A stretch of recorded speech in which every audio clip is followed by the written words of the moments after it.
ជំរាបសួរបងប្អូនថ្ងៃនេះថ្ងៃអាទិត្យថ្ងៃសៅរ៍ចឹងអត់បានដើរតាណាទេនៅមើលកូនចៅបងប្អូនសួរថាមិនដែរឃើញផុសកូនដល់លោកផុសឲ្យបងប្អូនបើអត់មាននៅសល់3គ្រាប់កូនអាចជួងជាមួយមេបងប្អូនអត់មួយហើយលោកអត់ដឹងលោកមិនទេបងប្អូនព្រោះវា3គ្រាប់ហ្នឹង3សបុកមួយសបុកមួយមួយសបុកមួយតោទាំង3អញ្ចឹងអត់ដឹងថាណាញីណាឈ្មោះទេអញ្ចឹងយើងលក់អត់កើតទេបើមានគូគាត់យកញីយកឈ្មោះអញ្ចឹងទៅយើងស្មានយើងរើសឲ្យបើមានបញ្ហាយើងដូរជូនភ្ញៀវវិញតែហើយដល់ពេលវាមកក្របអញ្ចឹងយើងលក់ក៏លក់តម្លៃផ្សេងលក់ដាច់អញ្ចឹងហើយអត់មានធានាញីឈ្មោះទេអញ្ចឹងបងប្អូនយើងខ្លះគាត់ពិបាកបើអ្នកគាត់យកទៅបង្កាត់អត់អីទេគាត់អត់ខ្វល់ទេញីក៏ញីឈ្មោះក៏ឈ្មោះទៅតែបងប្អូនគាត់ចង់ទិញយកទៅលេងយកទៅចំញីមិនចប់ហើយយើងបានឲ្យដូរឲ្យគាត់បើយើងអត់មានកូននឹងស្តុកហ្នឹងណាអញ្ចឹងអត់លក់ទុកនោះហ្នឹងនេះ01នេះក្បាលដូចបាប៉ុន្តែកញ្ចក់ជើងវាខ្លីៗស្តៀងញី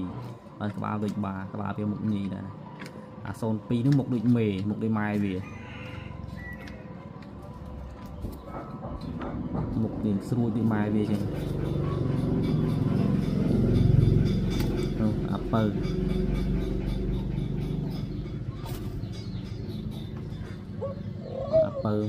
អាពៅអាចឈ្មោះអាពៅ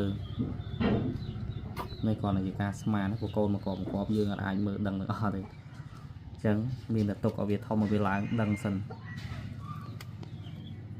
រឿងធ្ងន់គ្រាន់បើដែរអាយុចូល4ខែមិនដឹងនេះអា01នេះបើកូនអាខ្លះសាក់ឡើងបាត់ហើយដឹងយីដឹងឈ្មោះបាត់ហើយតែពួកនេះនៅដេញបរដាក់គ្នាល្ងាចដែរប៉ុន្តែណានណៃទេអត់សូវមានពេលមើលថែវាបងប្អូនដាក់ទៅទឹកដាក់តែចំណៃចោលអត់ខ្វល់ទេការងារច្រើនទៅលេងទៅទាបាត់ចឹងទៅមួយរយៈនេះអាឡូក្តៅពេកពិបាកលេងបើណា01ដូចបាខ្លាំងមុខមាត់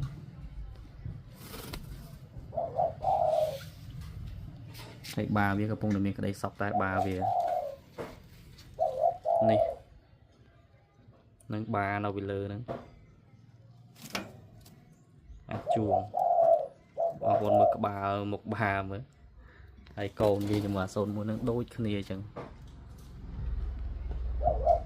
នេះពុំ6ឲ្យឲ្យកូនគ្រីបដៃជើងក្បាលអីស្តៀងគ្នាហ្នឹង